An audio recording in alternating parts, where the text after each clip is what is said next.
Welcome to Russian History Retold, episode 354, Joseph Stalin Revisited.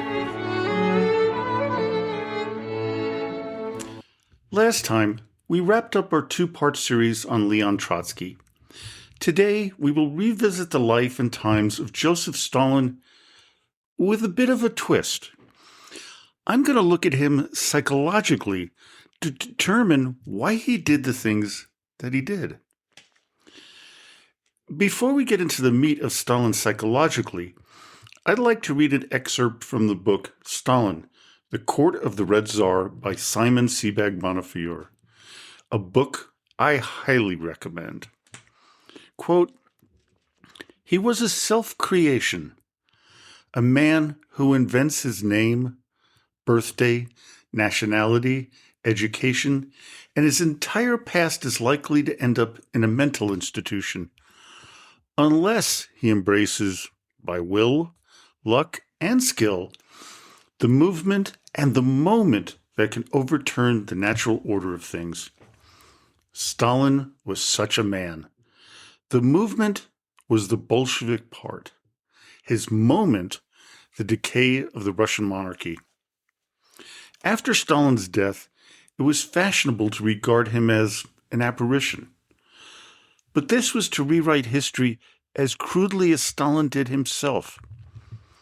Stalin's success was not an accident. No one alive was more suited to the conspiratorial intrigues, theoretical runes, murderous dogmatism, and inhumane sternness of Lenin's party. It is hard to find a better synthesis between a man and a movement than the ideal marriage between Stalin and Bolshevism. He was a mirror of its virtues and faults. While Stalin was never really diagnosed when he was alive, there was his time that his mental state was examined by renowned Russian psychiatrist Vladimir Bekhterev in 1927. Bekhterev was known as the father of objective psychology and kind of had a competition with Ivan Pavlov about conditioned reflexes. On December 23, 1927, Bekhterev was lecturing at the first All-Russian Congress of Neurologists and Psychiatry on childhood neurology when he was summoned to the Kremlin to see Stalin.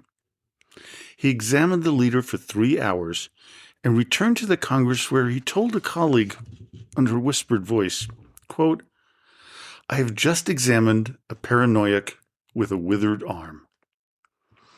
The next day, Bekhterev was found dead. Many believe, although without direct evidence, that Stalin had the psychiatrist poisoned in retribution for the diagnosis. In addition, Stalin had all mention of Bekhterev removed from Soviet textbooks. In looking into the subject of Joseph Stalin's mental state over the years, we come with 3 potential traits: paranoid personality disorder, which we can pretty much be assured of, malignant narcissism, and antisocial personality disorder.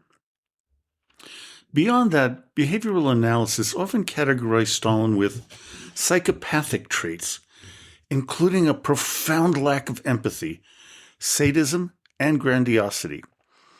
Today's episode will review each possibility and try to determine how and why Stalin developed these traits, and the diagnosis, are they actually true? Now, this is not to say that he was clinically insane. That would be false.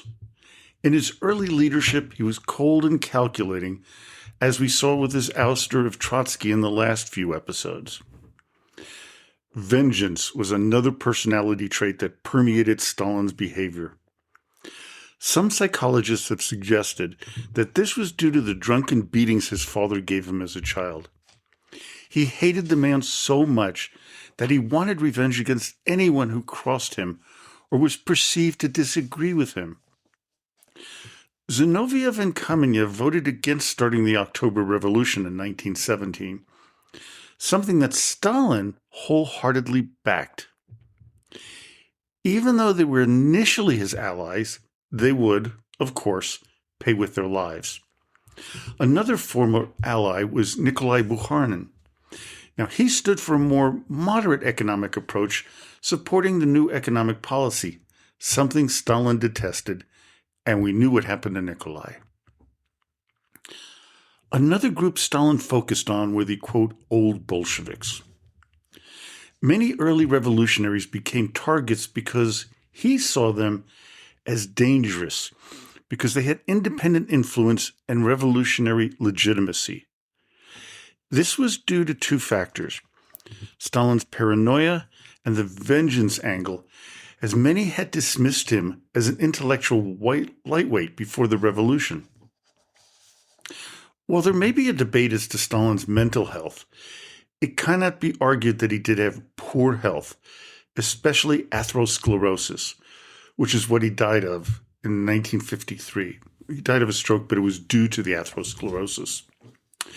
One of the physicians that was called while Stalin lay dying was Alexander Myasnikov. He wrote a number of things in his diary that only came to light in 2011. Quote, "The major atherosclerosis in the brain, which we found at the autopsy, should raise the question of how much this illness, which had been clearly developing over a number of years, affected Stalin's health, his character, and his actions." Myasnikov further wrote, quote, "Stalin may have lost his sense of good and bad, healthy and dangerous, permissible and impermissible, friend and enemy. Character traits become exaggerated so that the suspicious person becomes paranoid. And finally, I would suggest that the cruelty and suspicion of Stalin, his fear of enemies, was created to the large extent by atherosclerosis of the cerebral arteries. This country was being run, in effect, by a sick man." Sound familiar? While this explains Stalin's behavior in the 1940s and 50s, it does not explain his behavior in the 1920s and 30s, especially during the Great Purge. I mean, he was already showing paranoid behavior, so where did this originate? In the article Personality and Foreign Policy, The Case of Stalin, which appeared in the journal Political Psychology, author Raymond Burt explains that paranoia often begins during childhood in a situation where the child feels both dependent on and threatened by the father. Stalin indeed experienced this situation with his drunken, abusive father.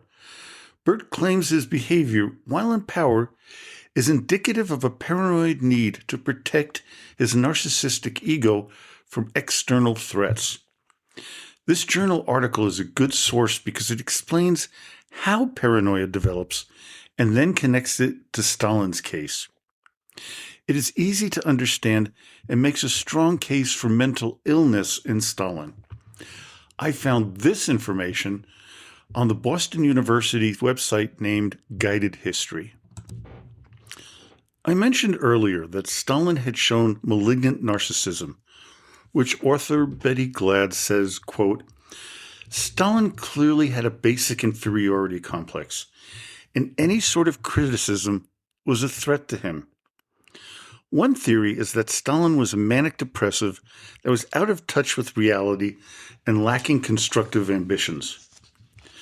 Glad's application of tests to all three of these tyrants is useful in understanding Stalin's behavior in relation to the behavior of other tyrants we are familiar with. The other tyrants Glad talked about in her article, quote, "Why Tyrants Go Too Far, Malignant Narcissism and Absolute Power," and the journal of Political Psychology 23.1 in 2002 were Adolf Hitler and Saddam Hussein. Of course, many historians have compared two rivals during World War II, Hitler and Stalin. According to Robert C. Tucker in his article, The Dictator and Totalitarianism, both leaders demonstrated psychiatric conditions which would be designated as paranoid. Tucker says that their needs as paranoidal people were powerful motivating factors in dictatorial decision-making and were not confined to their personal lives. This is helpful in understanding how Stalin's condition influenced his actions during his Great Terror. It also puts into perspective the differences between the totalitarianism of Stalin's reign and of those before and after him. Another personality trait was Stalin's need for praise. As Robert Service puts it in his book, A Modern History of Modern Russia, quote, he also had a craving for adulation. As his doings were celebrated in the public media, only his aging mother, to whom he dutifully sent packets of rubles, was oblivious of his status. Official history textbooks by Nikolai Popov and Emelian Yaroslavsky exaggerated his importance. Service further goes on to write, quote, he also repudiated the proposal in 1938 that Moscow be renamed as Stalinograd, which meant Stalin's gift. His modesty on this and other occasions was insincere, but Stalin knew it would enhance his popularity amongst rank-and-file communists. In reality, he was extremely vainglorious. Many of the policies that Stalin had put into place in the late 20s and early 1930s were to cause a great deal of hardship on the people of the Soviet Union. The Holodomor, that great famine that killed millions, was an example. While it is apparent in hindsight that Stalin's policies were at fault, the propaganda that he used blamed others like wreckers or Trotskyites or spies, and of course outside military threats from those damned capitalists. The average Russian knew that this likely wasn't true, but they also had a history of blaming administrators or the nobility instead of the leader at the top. Stalin knew this, and he played on it. As Robert Service put it, quote, moreover, Russian peasants had a tradition of dealing severely with the wrongdoers in their midst. There was a certain popular approval for the harsh treatment of those whom Stalin purged. Now, he would also make sure that the little people thought that he had their best interests at heart. Although there was one segment of society that deeply despised him, the agricultural sector. Due to the collectivization and the millions who were negatively affected, they had no reason to admire Stalin. Another group that the boss had targeted was religious people. In the 1937 census of the Soviet Union, a full 57% of the population claimed to be religious, a number that Service believes was likely to be much higher. Now, the persecution wasn't just aimed at the Orthodox Church. It was any religious institution, as the official government position was an aggressive promotion of atheism. Much of his animosity toward religion was likely due to his time in the seminary, first in 1888, where Stalin enrolled at the Gori Church School, and then in 1894, where he enrolled as a trainee Russian Orthodox priest at the Tiflis Theological Seminary. At first, he excelled at the seminary, but later he got bored and left, disappointing his deeply religious mother. Stalin would order the persecution of priests, bishops, and patriarchs of the church, except those he could control and use, like he did when he needed their support during the early months of Operation Barbarossa. Stalin became an atheist early on after leaving the seminary, but his time there did affect him.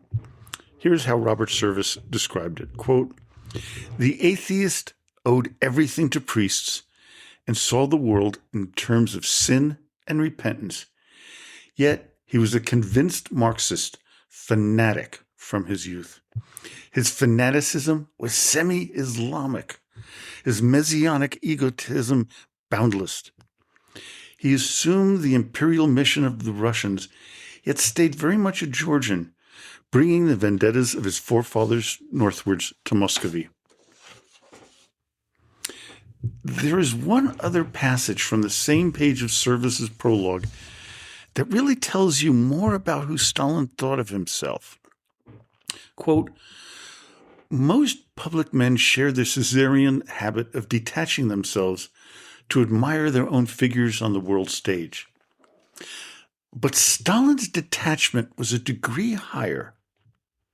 His adopted son, Artyom Sergeyev, remembers Stalin shouting at his son Vasily for exploiting his father's name. But I'm a Stalin too, said Vasily. No, you're not, replied Stalin. You're not Stalin, and I'm not Stalin. Stalin is Soviet power. Stalin is what he is in the newspapers and the portraits. Not you, not even me. The man knew that he was Yosef Vissarionovich Drugashvili in real life, but publicly and privately, he was Joseph Stalin. His personal life was molded by his childhood experiences. Stalin was also molded by his adult life before, during, and after the Bolshevik Revolution. It is here that we need to discuss his two marriages and his children. Stalin married his first wife, Ekaterina Kato Svanidze, in July 1906, who gave birth to their first son, the ill-fated Yakov, the following March. Yakov would die during World War II at the Sachsenhausen concentration camp in 1943. Kato herself would pass away from either tuberculosis or typhoid fever in November 1907 at the age of 22. Her passing would devastate Stalin as he truly loved her. He would leave Yakov to be raised by her family, rarely seeing him. This may explain why Stalin refused to negotiate with the Nazis for Yakov's freedom after he was captured, although Stalin really was extremely upset that his son didn't sacrifice himself instead of being captured. His second wife, a devoted Bolshevik, was Nadezhda Sergeyevna Alleluyeva, someone that Stalin knew from when she was just a mere child. There's a rumor that he had saved her from drowning when she was young, but that could have been just an embellished story to boost his and her popularity. Nonetheless, they would marry in early 1919 when he was 40 and she was 18. The marriage would be tumultuous, eventually leading to her alleged suicide on November 9th, 1932, when she was just 31. While our focus on this episode is on possible mental illnesses of Stalin, we also need to talk a bit about her issues. From what was gathered in Stalin's archives, Nadia suffered from a number of mental illnesses. She supposedly suffered from manic depression, borderline personality disorder, or, according to her daughter Svetlana, schizophrenia. Nadia also had a number of medical issues, including angina, arthritis, and multiple headaches, including migraines.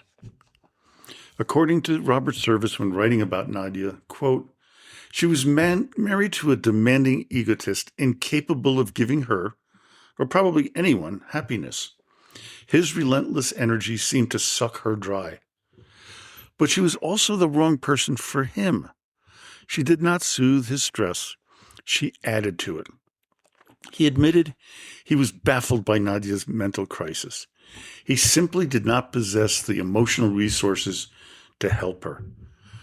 Despite all of this, though, they truly loved each other. And one of Stalin's behaviors that really annoyed his wife was his blatant flirtation with other women. Now, Service points out that Stalin was no womanizer. He was married to Bolshevism and emotionally committed to his own drama in the cause of the revolution.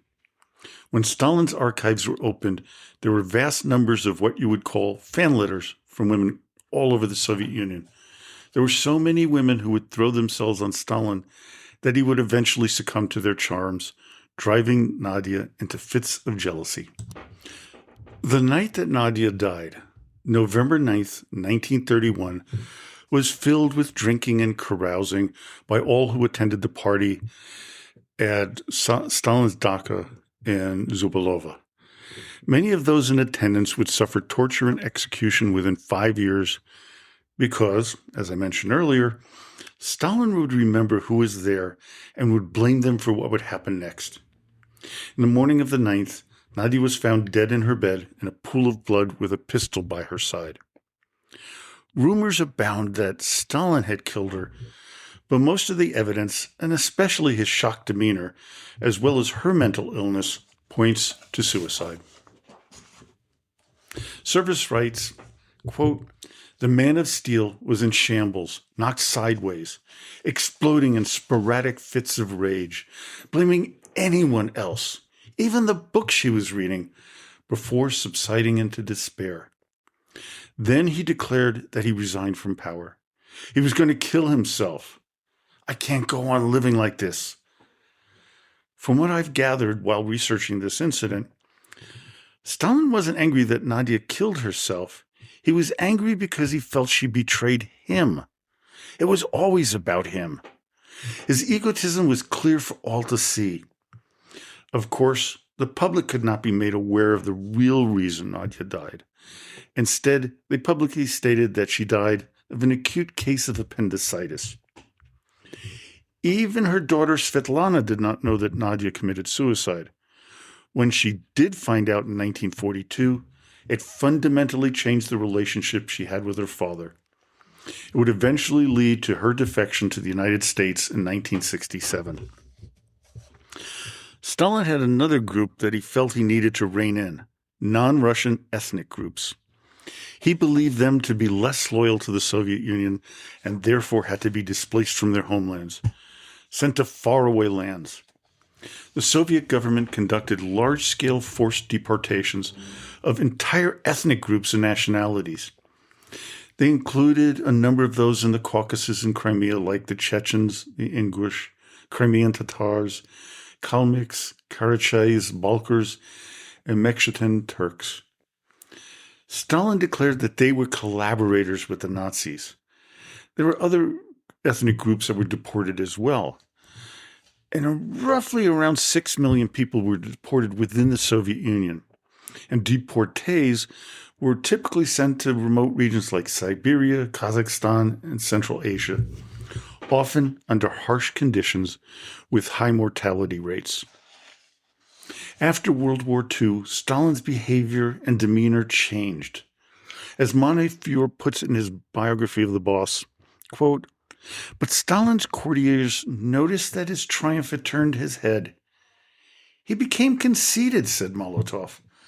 "Not a good feature in a statesman. His prestige was so great that he was absolute in all manners. His mere words were taken as party orders and instantly obeyed. Yet he now ruled in a very different way. He stepped aside from direct ruling," said one of his officials, "and assumed the Olympian mantle of a paramount leader, like the old Chairman Mao, who liked to guide his men with anecdotes, signs, and hints. He used secrecy, caprice, and obscurity to maintain his mastery of his younger, stronger, ambitious magnates. He dominated his entourage by mystery." Stalin's age and medical disabilities began to crop up after the Soviet Union's victory over the Nazis. In a period where he was outwardly strongest, he was internally weakening. Nikita Khrushchev would say this, that Stalin was usually, quote, "calm, reserved, and patient," but he often exploded instantly and made irrelevant and wrong decisions, and after the war, he wasn't quite right in the head. All in all, Joseph Stalin was a very complex man whose personality and behavior matched his many identities. Whether it was the young Zhugashvili, or Soso, or Koba, Stalin exhibited the traits that some of the current dictators or wannabe dictators exhibit to this day.